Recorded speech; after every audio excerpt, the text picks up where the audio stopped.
En las clases sobre Descartes vimos que Descartes diferencia el mundo en dos partes, digamos, bueno, aparte de Dios, la res extensa y la res cogitans.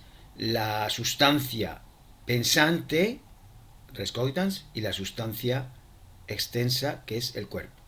Esta distinción nos explicaba Sergio que tiene como objetivo mantener la libertad, es decir, en un mundo en el cual las máquinas cada vez son más complicadas y van dominando más el mundo, y las máquinas son deterministas, pues entonces si el cuerpo lo vamos entendiendo como una máquina muy compleja, pero como una máquina, al final resulta que entonces no existe libertad. Para Descartes, por ejemplo, los animales eran como robots, no tenían alma y actuaban de un modo mecánico.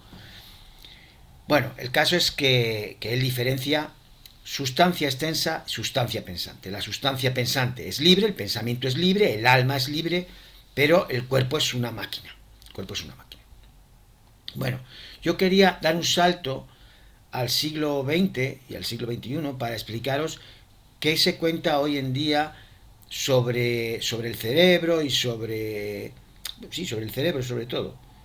Porque claro, en el siglo XX la medicina, digamos, se fue haciendo más materialista. Quiero decir que poco a poco, digamos, cada vez el alma ha ido teniendo menos papel o sea, la palabra alma incluso estaba como anticuada, ¿no? Hoy se utiliza la palabra mente y tal. Eh, y entonces, digamos, todo se explica, digamos, desde el cuerpo, todo se explica de un modo material. O sea, el ser humano pues es un conjunto de reacciones físico-químicas, electricidad, no sé qué, todo se explica, digamos, desde el cuerpo, todo se explica desde el cuerpo, digamos, y bueno, pues, por ejemplo,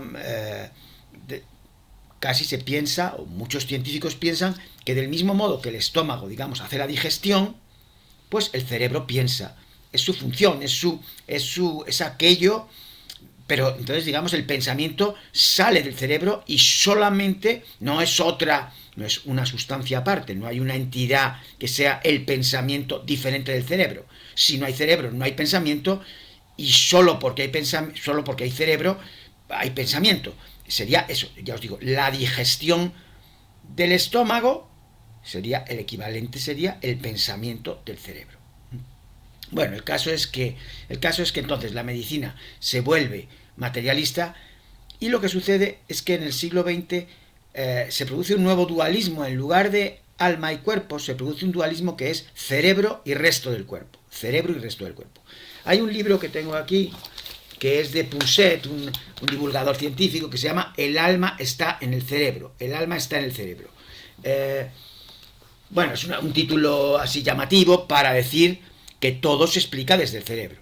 Bien, pues lo que quería hablaros es de Nazaret Castellanos, que es una neurocientífica que tiene una cátedra extraordinaria de mindfulness en la Universidad Complutense y hace muchísimas investigaciones sobre neurociencia. ¿Mm? Bien, pues lo que nos cuenta esta neurocientífica, que tiene muchísimos vídeos en internet, podéis encontrar, bueno, hay muchísimas cosas, porque además es divulgadora, además de investigadora, es divulgadora científica. Pues lo que nos cuenta es que ese dualismo entre cerebro y resto del cuerpo es falso. O sea, que esto que pone aquí Punset de un modo tan llamativo, el alma está en el cerebro, en realidad, si hubiera que decir lo que se piensa ahora, se diría que el alma está en todo el cuerpo. O sea, pensamos con todo el cuerpo, no pensamos solo con el cerebro.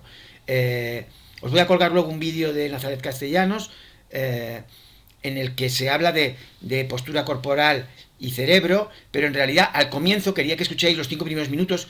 Ella habla de tres ejes fundamentales, que son el eje cerebro-respiración, el eje cerebro-corazón y el eje cerebro-intestino.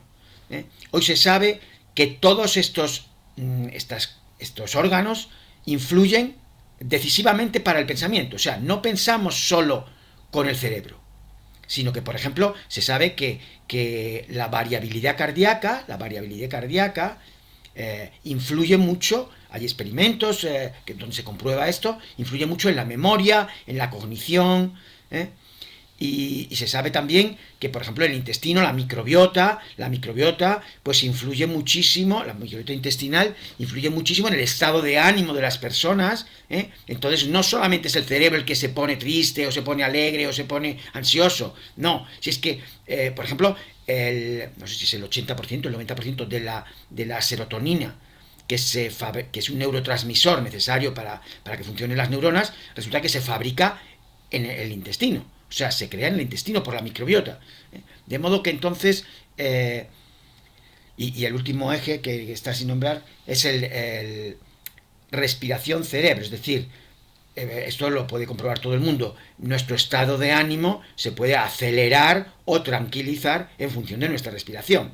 Cuando nos ponemos nerviosos, nuestra respiración se acelera, y si estamos respirando aceleradamente, nuestro cerebro está pensando de modo distinto. Está pensando, o sea que también hay una interacción entre el cerebro y la respiración y el cerebro.